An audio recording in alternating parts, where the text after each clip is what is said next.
All right, the NFL season is almost here. So what do I have for you today? NFL playoff predictions. Let's go. On these pieces of paper are the names of 14 teams.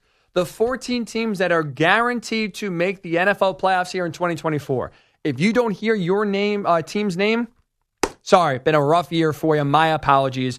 You know my track record, always right, never get these picks wrong. So what you're about to hear is the gospel. Listen closely. We'll start in the AFC first, get you some division winners here, then go wild cards and follow up with the NFC. AFC East is going to be won by the Buffalo Bills. I think it's a two-team race between the Bills and the Dolphins. Again, to the Jets a little bit later on. Two-team race for the division, won by Buffalo for two reasons. Number one, even though their roster got worse this year, I think the talent discrepancy between Josh Allen and Tua Tagovailoa makes up for some of that talent loss around Allen, and it's enough to make up some of the ground to lead Buffalo to this division title once again. The other reason why I have the Bills winning is because the Dolphins really struggle with beating good teams. Last year, they played 7 playoff teams. They were 1-6. I just want to read you the murderer's row of this schedule for Miami. You tell me, does this sound like a team that's going to win the division? Their last 6 games, at the Packers, home against the Jets. At the Texans, home against the 49ers. At the Browns, at the Jets. Hey, we could be talking about 0-6 for Miami down the stretch. That is brutal. They're not winning most of those, if not all of those tough games. So Dolphins, that along with the questions at quarterback with Tua, they are winning. The Bills, that is the AFC East. The AFC North, for my money, before I tell you the winner, I think it's the best division in football this year. I think the Ravens, the Bengals, the Browns, all 3 teams have a true chance to win this division. Why I'm picking the Cincinnati Bengals is because Joe Burrow's the X factor.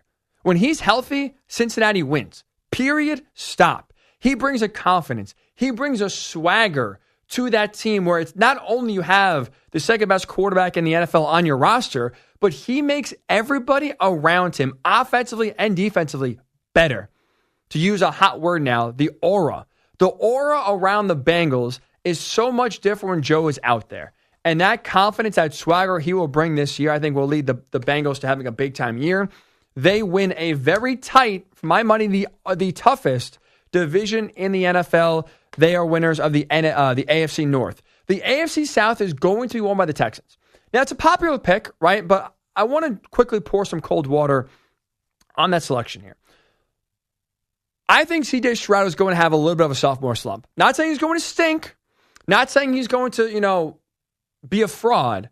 But I don't think he's going to pick up where he left off from last year. I think now that defenses have had a full offseason to study what he does well and also what he struggles with, there's going to be a lot more different looks, a lot more disguise, just a lot more adjustments made to Stroud's game that just teams couldn't make on a week-to-week basis that I think Stroud's going to have to answer to. So, again, I think he's still playing at a high level. I'm picking them to win the division. And I think he's the best quarterback in the division. So this is not trying to crap on Stroud or anything else or try to knock down what he accomplished last year. If you're expecting him to be in the MVP race, I would slow that roll a little bit. But when you look at the Texans, still like Stroud a lot at quarterback. But when you look at this division, I think the Jaguars and Colts are right there, nipping on the heels. I don't think there's a big gap. The other reason why, though, I do have Houston edging out those 2 teams is because I love what they did this offseason. The Stephon Diggs trade gets a lot of attention, but for my money, their best move was signing Danielle Hunter. Bringing in a guy from Minnesota last year who had 16.5 sacks, who's made the Pro Bowl 4 out of the last 5 years, and now you pair him with Will Anderson Jr. on the outside. I mean, is that not the best edge duo in the NFL? And if you want to disagree with that, they're top 3 at worst. They are going to be raining hell on quarterbacks and opposing offenses all year long. I do love the offseason the Texans had. They win the AFC South. Finally here, the AFC West. Should we say it on 3? Who will win? Okay. Who will win the AFC West? Say it with me. I think we're all in conjunction here or all in agreement on 3. 1, 2, 3. The Kansas City Chiefs. I won't waste your time on why they're going to win the division. It's obvious. But instead, I just want to bring your attention to 2 questions I have about the Chiefs this year. Number 1, their wide receiver depth stinks. I have questions even about Rashee Rice and his ability, with the offseason issues, like stuff like that, if he'll be suspended or not. We'll see. But you're relying on Hollywood Brown, who's now injured, but even still when he was healthy, question mark. And behind him, Kadarius Toney, Sky Moore. These are guys you're relying on. Woof. Look, Mahomes is great, so he'll find a way to figure it out. But that's going to be, I think, a team led by their defense yet again here in 2024. The other thing that has me worried about the Chiefs offensively, their offensive line. Left tackle is a rookie, not great. Right tackle is Jawan Taylor, who last year was the most penalized offensive lineman in the league. Question marks at tackles. Not great when you have a highly priced best quarterback in the league under center there. But again, nowhere near enough of a concern to say they're not going to win the AFC West. I couldn't even tell you right now who the biggest challenger is. I don't think the Chargers, Raiders, or Broncos are going to make any noise this year. So Chiefs win that division easily. Going to be a cakewalk. Wild Cards. In the 5 spot, this is in order here. Ravens. I love the Derrick Henry edition. That was one of my favorite moves of the offseason because it fills a void the Ravens have had really in the entire Lamar Jackson era. And that is a durable, dependable running back. Lamar's not had that. Dobbins has gotten hurt. That they've just, they've gone through the laundry list of running backs going in and out of Baltimore because no one can stay healthy. You now bring the face of durability at that position to Baltimore. A great, great signing. I love that. Good luck to defenses trying to figure out that tandem of Lamar and Derrick Henry in the backfield. It is going to be one that is tough to stop. Another wild card team, speaking of tough to stop quarterback or running back tandems, the Indianapolis Colts. Get them on your radar if they are not. They're making the playoffs here in 2024. Before we get to Anthony Richardson and Jonathan Taylor, let's give some love to Shane Steichen, who is easily, for my money, the most underrated coach in the NFL, who does not get the love he deserves, considering that last year in year number 1, with Gardner Minshew playing all but one game at quarterback for the Colts, Steichen helped lead that offense to be a top 10 scoring offense. Think about that. With Gardner Minshew playing all but one game, he was still able to figure out ways to have success. And now you bring back a healthy and dynamic Anthony Richardson. You bring back the second best running back in the NFL and Jonathan Taylor healthy. You add explosive touchdown makers like A.D. Mitchell to this offense as well. This is a team that's going to win 11 games. For the Colts, too, one of the big things, some of their toughest games, Lions, Bills, at home. So you get a little home field advantage there in some of your toughest matchups. This has 11-5 written all over. Buy stock now in the Colts if you haven't already. They are a playoff team. Finally, the last playoff team in the AFC is the Cleveland Browns. They have a top 5 roster in the NFL. Now, I know health is a big question, but when healthy, this roster is loaded. Everywhere, offense, defense, they are loaded. The big question for the Browns this year, outside of health, is the play of Deshaun Watson. Here's why I'm bullish on Deshaun Watson in 2024. Because he doesn't have to do a lot. In order to get the Browns to the playoffs, he does not have to be Superman. He just has to really play within the system of the offense. He has a really solid offensive line, a really good offensive line in front of him. A solid run game, solid receivers, a really, really smart, creative, great play caller and head coach Kevin Stefanski, and a defense loaded, stacked with defensive talent. Outside of the catastrophic injuries the Browns suffered last year, and they still made the playoffs last year, how this team is not in the playoffs, I don't see a scenario how that is. Deshaun Watson will have a bounce-back year, best year he will have in his career as a Brown easily, but also best year he's had since 2020. Top 10 quarterback, I think, for Deshaun Watson here in 2024. A big year 3. He could show that contract, after all, could be worth it here for Cleveland Browns to make the playoffs. Those are the 7 playoff teams in the AFC. Bills, Bengals, Texans, Chiefs, Ravens, Colts, Browns. NFC time. NFC East is going to the Eagles. I think in a landslide. I'm not high on the Cowboys. We'll get to them here in a little bit later on. But this Eagles team is loaded, and I don't think they have much competition in this division. I love the Kellen Moore hire. Offense coordinator, wherever he has been, as long as his quarterback has been healthy, he has produced explosive top 5 offenses. You now bring a creative mind in Kellen Moore, pair him up with Jalen Hurts, who's healthy. I think part of the reason why he suffered or struggled last year was that knee injury barked and kind of took away the run game. Healthy Jalen Hurts. You bring in a home run hitter and a guy defense have to worry about consistently in Saquon Barkley. Add him to A.J. Brown, Devontae Smith, good offensive line, Dallas Goedert. This is going to be a high-flying, one of the best offenses in all of the league this year. You want a little futures bet here? I got you. Jalen Hurts, MVP. He's my pick to win the award. I think he's going to have a huge season in Philly, leading them to the NFC East crown. The NFC North for the second year in a row. Stand up, Detroit. It's going to you, the Lions. 2 reasons why they edge out the Packers, at least in that division. Number one, I love the continuity back for Detroit. For what was a great offense last year, they now bring back 10 out of 11 starters and their offense coordinator, Ben Johnson. So you bring consistency, continuity, same faces, same names, same plays, same system for Jared Goff. He should thrive in another year in that system, pick up where left off from last year. And the other thing I liked about Detroit this offseason, shored up their biggest weakness.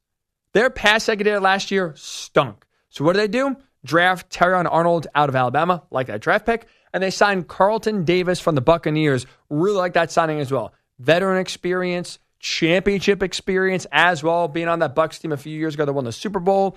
I think they did a good job of shoring up their biggest weakness, bring back a ton of consistency and a ton of yards and playmakers on offense. Lions win that division, the NFC North, yet again. NFC South, hear me out on this one. The Atlanta Falcons. Now, that's not a hot take, but hopefully you're sitting down for this part here. The Atlanta Falcons have a real chance to go 14-3 and hold the number 1 seed come playoff time in the NFC. Here's why this is possible. Look at it. Number one, I love this offense. This is going to be a top 5 offense in the league. You bring in Zach Robinson off of the Sean McVay tree to call plays. Every McVay assistant has thrived wherever they've gone. I expect the same now for Robinson. So you now bring a really smart offensive mind to this offense that has Kirk Cousins running it, who's Mr. Consistency. You have a 3-headed monster of Bijan Robinson, Drake London, and Kyle Pitts, explosive playmakers like the Darnell Mooney signing as well. A top 5 offensive line protecting Cousins. And you look at the schedule. This is the important part here for the Falcons.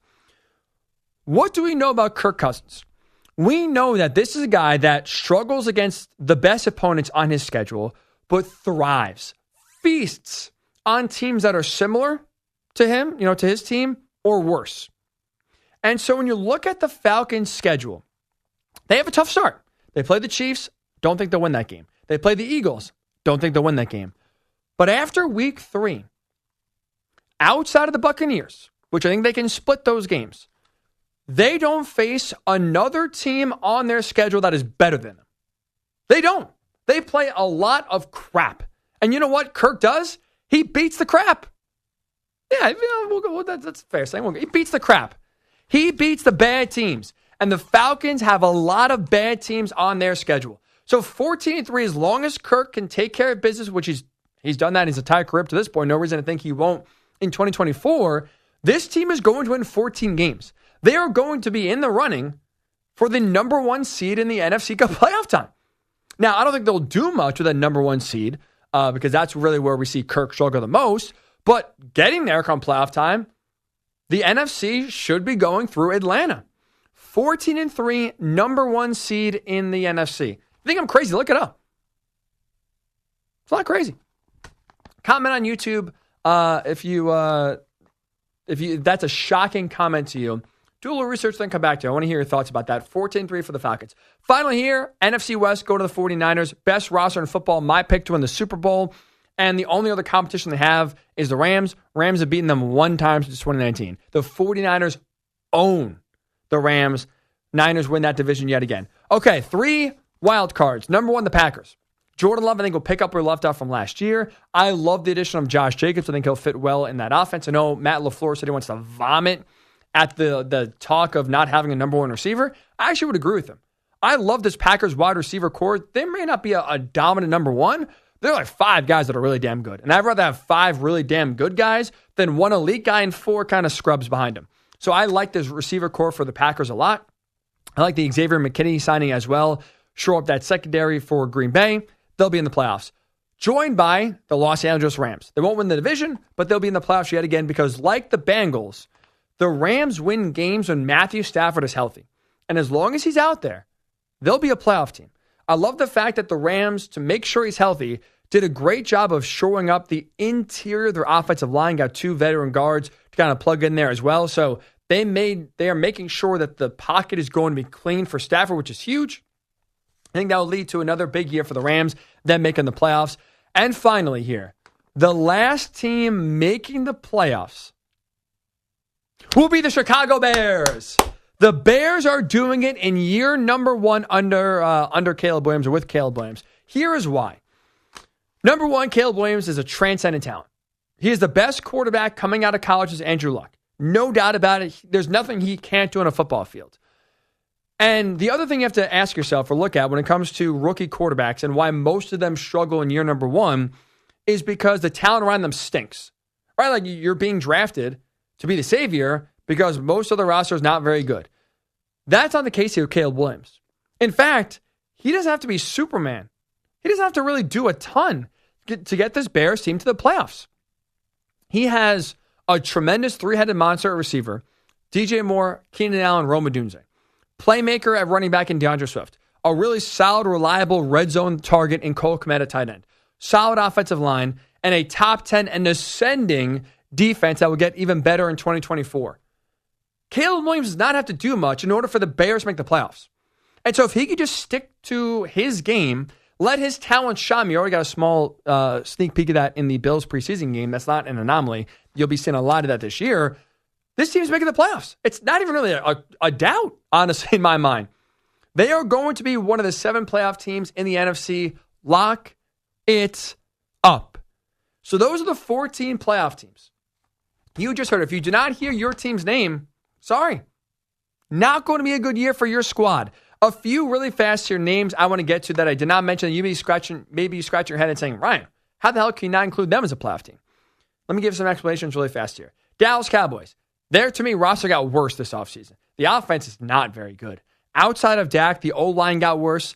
The running back got worse. Have fun relying on Zeke Elliott. Oof, yikes.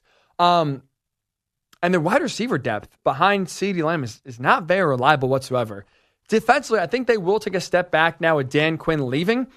Even though the talent doesn't change too much, I just think Dan Quinn elevated those players more to where Mike Zimmer comes in. I think you will see a step back. I don't like the direction the Cowboys are heading here in 2024. They will miss the playoffs. They, to me, have 8-9 written all over them. Dolphins are paper tigers. They can't beat any good team. And I just told you before, look at the end of their schedule. Murderers row. They are not going to be in the playoffs because I don't think they'll be able to beat any good teams. Jets, I'm not buying Aaron Rodgers having coming in and being the savior for the Jets. I don't think he'll be a top 10 quarterback here in 2024. And I don't trust the coaching staff. Robert Saleh doesn't inspire me. Doesn't seem like he knows what the hell he's doing. Nathaniel Hackett, we know for a fact, has no idea what the hell he's doing. So I don't trust the offensive creativity there whatsoever. Don't think the Jets are in for a big year in 2024. And finally, the toughest one for me, the Tampa Bay Buccaneers. I really like the Bucs. Believed in them last year. Baker Mayfield was proven right as they won the division, won a playoff game. It sucks to say, but it's true. They're just the 8th best team in the NFC. Like that's the best I can come up with. I just like the Bears roster better. Right now, the Bucs. I still think they'll win 10 games. Tampa Bay will. I like Baker Mayfield. I don't think he'll regress after a really solid 2023 season. It just sucks that they have to be the odd man out. They were, for me, easily the toughest team to leave out of the playoff picture, AFC or NFC. So those are the picks. You just heard the gospel. The 14 teams guaranteed to make the playoffs here in 2024. Which team did I overvalue? Which team am I disrespecting? Comment on YouTube below. If you're listening on our podcast feed, Hick at Night, Night spelled N-I-T-E. Tweet me, Ryan_Hickey, and the number 3. We'll just go over to YouTube. Ryan Hickey is the channel name. See my smiling face there as the profile picture, so know you're on the right channel. Find the video right there. Should be at the top. Comment so your voice is heard as well. NFL regular season is almost here. Let's go!